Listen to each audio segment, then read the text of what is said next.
Halo, assalamualaikum warahmatullahi wabarakatuh. Jumpa dengan saya lagi, Neng Eva. Gimana kabarnya, sahabat hikmah semuanya hari ini? Yang soleh dan soleha, yang baik hatinya, yang cantik dan yang ganteng, lahir batinnya, yang tidak sombong, rajin menabung, serta rajin sedekah. Semoga hari ini sehat-sehat walafiat dan dalam lindungan Allah Subhanahu wa Ta'ala. Dan semoga kita semuanya mendapatkan kucuran rahmat, keberkahan, dan keridhoannya, serta mendapat syafaat baginda Rasulullah Shallallahu Alaihi Wasallam, baik ketika di dunia maupun di akhirat kelak.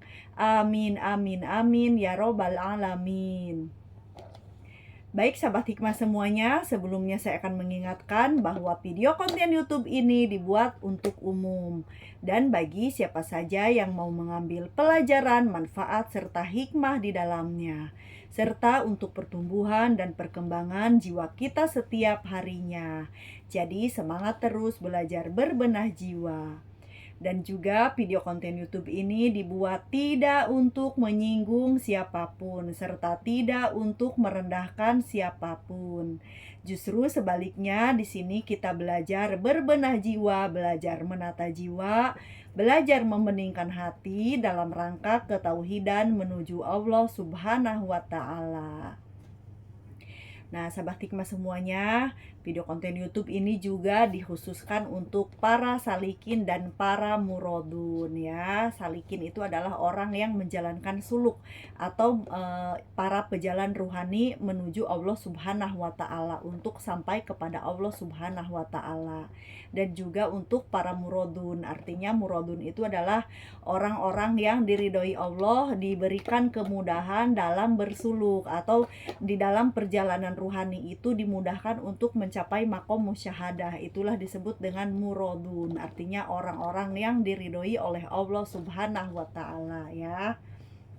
Nah, sebelumnya kita telah membahas tentang zikir fana, tentang mencapai makom musyahadah itu bagaimana, apa saja yang harus kita jalani gitu kan. Nah, kalau sudah kita kita tahu ilmunya seperti itu, tinggal kita riadoh dan juga taholi tahali sampai kita tajali. Jalannya seperti apa? Ya selain tahali kita menjalankan segala ibadah batin ya, atau kata lainnya itu takwa dan beramal soleh gitu ya. Dan juga kita melanggengkan wirid sampai menjadi ahli dzikir. Jadi hati kita usahakan selalu sambung kepada Allah, caranya dengan berzikir, mengingat Allah gitu. Jadi selain zikir lisan, ada zikir nafas dan juga zikir kolbi. Dan ketahuilah untuk mencapai makom fana itu kita melanggengkan zikir kolbi. Nah, tanda-tanda energi zikirnya sudah kita bahas dari bulan-bulan lalu. Kalau misalkan belum paham, bisa diputar ulang tentang tanda energi zikir telah masuk dari tahap dasar sampai tingkat menengah sampai mencapai makom fana. Karena seseorang mustahil mencapai makom musyahadah tanpa mencapai makom fana terlebih dahulu gitu. Dan untuk mencapai makom fana, kita pun harus memfanakan diri.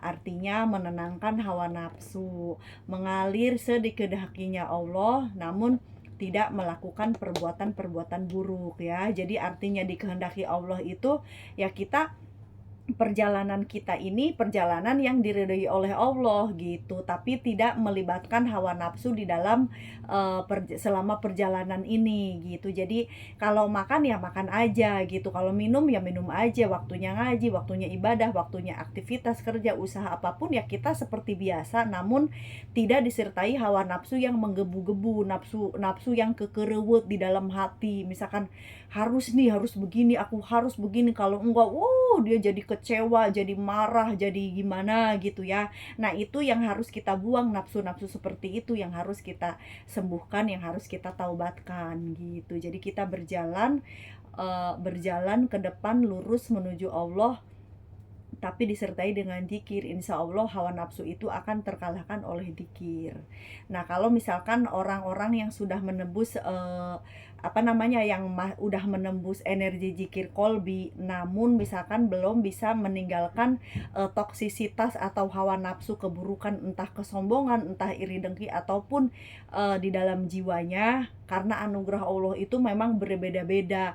Ada yang dianugerahi cepat masuk energi kolbi, namun zikir nafasnya itu belum sempurna. Nah, itu biasanya hatinya sudah menembus, tapi jiwanya masih ada jiwa-jiwa toksik. Atau jiwa toksik itu suatu kemelekatan atau kecenderungan terhadap sesuatu yang mana menjadi kebiasaan buruk atau menjadi adiksi, menjadi ketergantungan gitu ya. Entah main game, entah apapun yang sifatnya itu selalu ingin dan selalu ingin itu, atau adiksi. Nah, itu tolong dengan zikir nafas dibantu gitu. Karena ada tipe-tipe seperti itu, ada orang yang sudah menembus zikir kolbi, namun perilakunya itu masih kadang-kadang ibaratnya itu kadang-kadang masih melenceng, tapi tetap seorang itu bisa jadi dalam pandangan Allah tipe murodun, ada memang seperti itu. Nah, itu biasanya zikir nafasnya itu yang lalai gitu. Ada juga orang yang zikir nafasnya itu energinya sudah masuk gitu, sehingga kadang-kadang segala toksisitas itu bisa dia buang, namun sulit menembus zikir kolbi gitu. Nah, itu juga berarti dimulai dengan istiqomahkan zikir kolbi. Nah, itu biasanya lebih afdol yang begitu karena teratur gitu. Jadi zikir lisan, zikir nafas, dan juga zikir kolbi. Nah, kalau kita sudah bisa melakukan semuanya itu, insya Allah akan mudah mencapai makom fana. Kalau sudah bisa mencapai makom fana, akan mudah mencapai makom musyahadah. Namun yang saya akan bahas di sini ya, ini tentang tasawuf modern. Nah, apa itu tasawuf modern? Tasawuf modern yaitu ya seperti kita-kita ini yang menjadi salikin atau murodun, kita belajar ilmu tasawuf, namun zaman kita itu sudah bukan zaman baheula lagi, sudah bukan zaman kuda gigit besi, tapi zaman kuda gigit HP. Bercanda ya.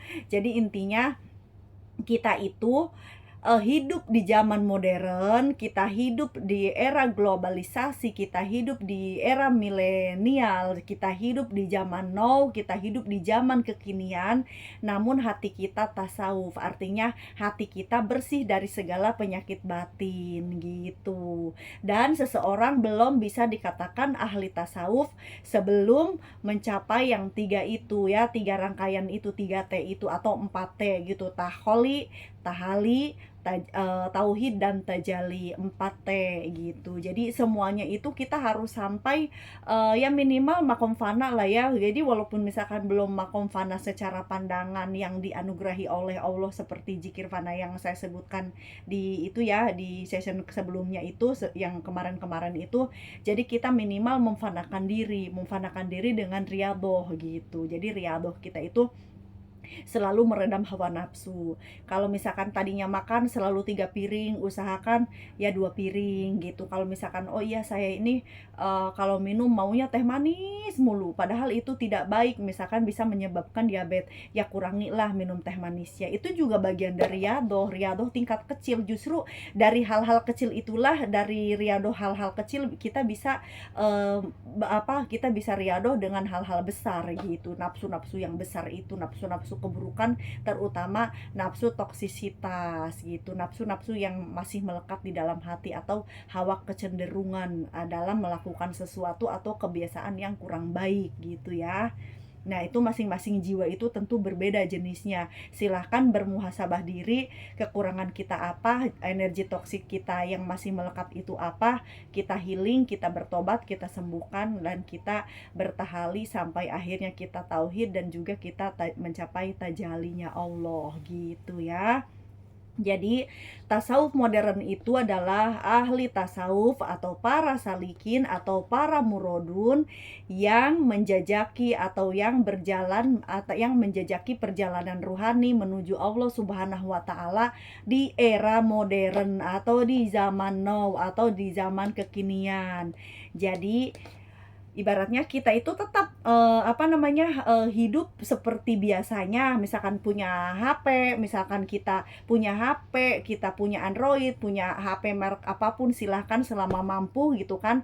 Terus misalkan kita punya gadget, punya komputer, punya mobil, punya motor, jalan-jalan ke luar negeri, umroh, naik haji, kita naik pesawat, tentu semuanya kita menggunakan teknologi modern gitu. Namun yang kita jaga itu adalah kebersihan hati kita. Sehingga kalau kita belajar ilmu tasawuf, insya Allah hati kita terjaga dari noda-noda kotoran nafsu duniawi gitu ya. Jadi kita tetap seperti biasa, mau punya HP, mau merek apa gitu, mau naik pesawat merek apa gitu, mau misalkan di rumah pakai mesin apapun untuk melakukan aktivitas, mau laptop apapun, mau misalkan apapun yang sifatnya teknologi modern, tetap kita seperti mereka, kita menggunakan sosmed.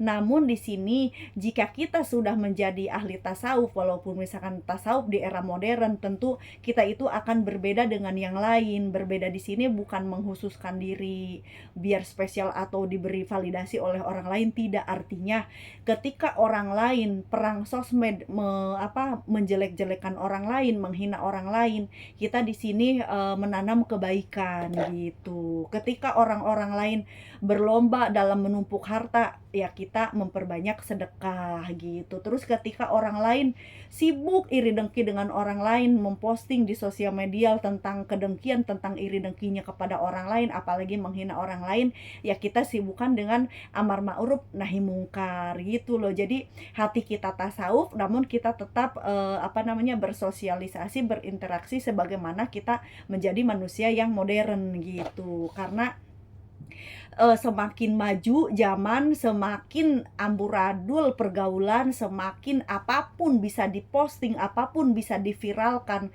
kejelekan, kebaikan, keburukan gitu kan, kemegahan, kemiskinan, kekayaan, apapun semua bisa viral, semua bisa diposting, semua bisa ditrendingkan gitu. Namun kita sebagai ahli tasawuf, sebagai tasawuf modern ya, ahli tasawuf yang modern gitu, tentu kita itu ya harus ada perubahan lah gitu. Masa hidup mau begitu aja, masa kita punya rezeki dari Allah, punya HP bagus, punya laptop bagus, kita gunakan hal-hal yang tidak baik gitu kan. Nah tentunya kalau kita sudah belajar ilmu tasawuf, kita membersihkan diri, dan kita pun akan berlomba-lomba dalam kebaikan dan takwa, sehingga apa yang sifatnya ria itu tidak menjadi ria, tetapi menjadi ibaratnya menjadi amal jariah kita gitu. Jadi dengan HP, jangan sampai HP atau sosmed itu, kemodernan kita itu menjadikan sesuatu yang ria, sehingga amalan ibadah kita itu menjadi hilang gara-gara perbuatan ria kita. Tapi ganti, kita dengan belajar ilmu tasawuf, kita beramal jariah melalui HP. Artinya apa? Memposting kebaikan, hal-hal yang bermanfaat, yang sifatnya bisa menjadikan hikmah dalam kehidupan seseorang, sehingga yang tadinya mungkin dengan HP itu sifatnya pamer ya, tapi karena tujuan kita lillahi ta'ala untuk memberikan sesuatu kemanfaatan bagi orang lain, sehingga itu menjadi ilmu atau menjadi amalan jariah kita gitu ya. Jadi itulah fungsinya kita menjadi ahli tasawuf di era modern. Tetap kita selalu berbuat baik, namun kita menjaga kesucian hati kita dari penyakit iri dengki, penyakit sombong, ujub, ria gitu kan, sum'ah gitu, apapun ya yang sejenisnya penyakit batin gitu, penyakit hati, kita sembuhkan, kita ganti dengan ibadah batin. Dan tolong kalau kita punya handphone, punya sosmed atau apapun, postinglah hal yang baik-baik gitu, karena kesucian batin itu akan tercermin dari perbuatan lahir kita gitu. Jadi jangan sampai hati ya hati, lahir yang ya lahir gitu, tidak bisa begitu gitu. Bagaimanapun kita itu adalah umat baginda Rasulullah Shallallahu Alaihi Wasallam, yang mana kita memiliki dua pedoman hidup, yaitu Al-Quran dan Sunnah, maka kita harus taat kepada Allah dengan cara ya kita menjalankan syariat dengan benar dan baik gitu. Tapi hati kita tetap bertauhid kepada Allah Subhanahu wa Ta'ala. Tetap kita selalu sambung kepada Allah, karena jenis apapun ibadah atau amal soleh yang kita lakukan itu ujung-ujungnya itu yang memang hakikatnya untuk zikrullah, untuk taat kepada Allah. Dan zikir yang paling agung adalah sholat. Maka jangan pernah tinggalkan sholat 5 waktu, ya usahakan ditambah dengan amalan-amalan ibadah sunnah atau sholat sunnah yang lainnya, sehingga tidak hanya yang wajib tapi yang sunnah pun kita kerjakan. Itulah bedanya spiritualis umum dengan spiritualis islami. Kalau orang yang ahli tasawuf itu menjalankan yang wajib dan yang sunnah, karena ahli tasawuf adalah merupakan umat baginda Rasulullah Shallallahu Alaihi Wasallam. Itulah perbedaannya ya. Jadi tetaplah kita istiqomah, tujuan kita adalah Allah Subhanahu wa Ta'ala. Maka bersihkan hati kita dari kotoran-kotoran energi negatif yang bisa menjadi hijab dari ketauhidan. Maka kita singkapkan, kita bersihkan, kita ganti penyakit batin dengan ibadah-ibadah batin seperti taubat, jihad, ikhlas, qanaah, syukur, waro, zuhud, tawadu gitu kan, terus ridho sampai ke tauhid, sampai akhirnya kita mencapai makom fana dengan jalan zikrullah dan juga tahali, dan kita insya Allah akan sampai ke makom musyahadah dalam ridho Allah Subhanahu wa Ta'ala. Tentunya semua itu tidak lepas dari keanugerahannya Allah Subhanahu wa Ta'ala. Maka bersabarlah, pelajari saja ilmunya tahap demi tahap, maka barang siapa yang dikehendaki sampai ya akan sampai ya. Namun kalau sudah sampai, jangan pernah merasa sampai kepada Allah, karena yang sampai dan yang punya sampai adalah satu, yaitu yang hak yang maha ahad, dan kita itu fana, tiada. Semua yang ada di dunia ini tiada kecuali hanya Allah. Ingat, itu adalah pemahaman di batin kita saja. Jangan didohirkan kepada orang yang non tasawuf gitu ya. Apalagi kita misalkan seorang murid, jangan ceritakan hal ini kepada orang-orang non salikin gitu. Boleh cerita, boleh curhat hanya kepada guru yang mursyid ya. Wallahu a'lam bishawab, la haula wala quwata illa billahil aliyil adim. Saya mohon maaf kalau ada kekurangan dan kesalahan dalam menyampaikannya. Saya hanya manusia biasa yang belajar dan terus belajar. Ambil baiknya dan buang buruknya, dan semoga bermanfaat. Minal aidin wal faidin, mohon maaf lahir dan batin. Wassalamualaikum warahmatullahi wabarakatuh. Orang baik pandai mengambil hikmah, sehat lahir dan batin is the best always. Jazakumullah khairan katsira.